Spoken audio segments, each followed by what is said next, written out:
सुबह लखनऊ में सीएम योगी ने 30 मंत्रियों के साथ मीटिंग की। बैठक में सुरेश खन्ना, सूर्य प्रताप शाही, स्वतंत्र देव सिंह जैसे बड़े चेहरे दिख रहे हैं।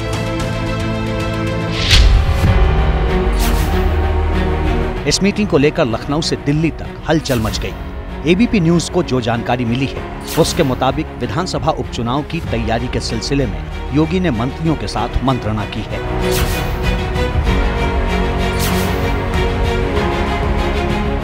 यूपी में 10 विधानसभा की सीटों पर उपचुनाव होने हैं। इनमें से 9 सीटें ऐसी हैं जहां पर विधायक चुन करके सांसद बने हैं। एक सीट पर विधायक की, समाजवादी पार्टी के विधायक की अयोग्यता का मामला है। हालांकि अभी उपचुनाव की तारीखें घोषित नहीं हुई हैं, लेकिन जम करके सियासी गोलबंदी चल रही है और ऐसे में बीजेपी की इस मीटिंग के मायने भी खासे गहरे हो जाते हैं। मीटिंग जब खत्म हुई और मंत्री बाहर निकले तो ज्यादातर मंत्रियों ने कैमरे से दूरी बनाई।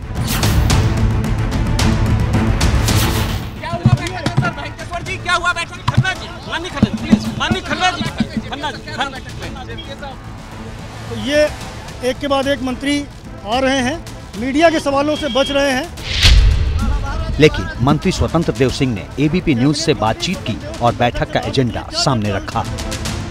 कैबिनेट मंत्री स्वतंत्र देव सिंह बैठक से बाहर निकले, क्या चर्चा हुई स्वतंत्र देव जी? मंत्रियों की अपनी बैठक होती, विकास की योजनाएं हैं, विभाग की योजनाएं हैं, चुनाव की भी चर्चा, जो विधानसभा है उसकी भी चर्चाएं हुई है। रणनीति बनी है आगामी 10 बाई इलेक्शन को लेकर के विधानसभा, वो 10 की 10 जीतना है विधानसभा। नेतृत्व परिवर्तन की बातें हो रही है। केशव जी का स्वतंत्र देव जी ट्वीट आ रहा है, ट्वीट पे क्या कहेंगे? बैठक मंत्रियों की थी, लेकिन इस मीटिंग में दोनों डिप्टी सीएम केशव प्रसाद मौर्य और ब्रजेश पाठक मौजूद नहीं थे। अब आपके मन में सवाल होगा कि जब सरकार में 53 मंत्री हैं, तो सीएम योगी ने चुनाव की तैयारियों के लिए सिर्फ 30 मंत्रियों के साथ ही मंत्रणा क्यों की? तो इस सवाल का जवाब इस एक पन्ने में दर्ज है।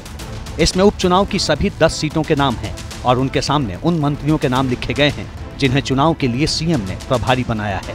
इनमें 13 कैबिनेट मंत्रियों को 10 सीटों के लिए प्रभारी बनाया गया है और 20 राज्य मंत्रियों को कैबिनेट मंत्रियों के साथ अटैच किया गया है। बैठक में कहा गया कि ईमानदार और जिताऊ प्रत्याशी का ही चयन किया जाए, सिफारिश वाले प्रत्याशियों को टिकट न दिया जाए। बैठक में विपक्षी दलों के संभावित उम्मीदवारों के नाम का भी जिक्र हुआ। इन क्षेत्रों में विकास के जो काम पेंडिंग है उसका ब्यौरा लेकर भी उसे दुरुस्त करने की बात हुई है। संगठन और सामाजिक समीकरण का ख्याल रखते हुए सीएम ने मंत्रियों को क्षेत्रों की जिम्मेदारी दी है।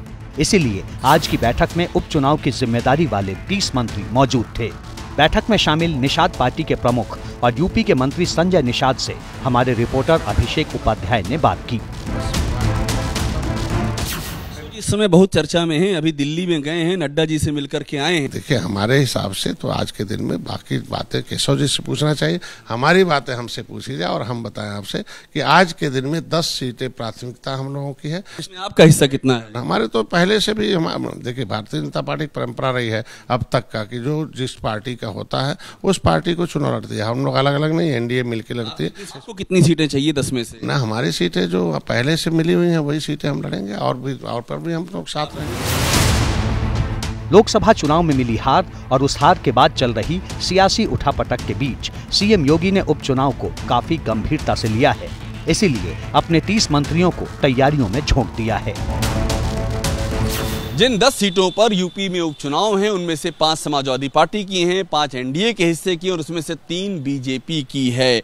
सीएम योगी ने इस बार 10 की 10 सीटें जीतने की प्लानिंग की है और जो मुस्लिम बहुल सीटें हैं वहां मुस्लिम उम्मीदवार उतारने पर भी एनडीए विचार कर रहा है।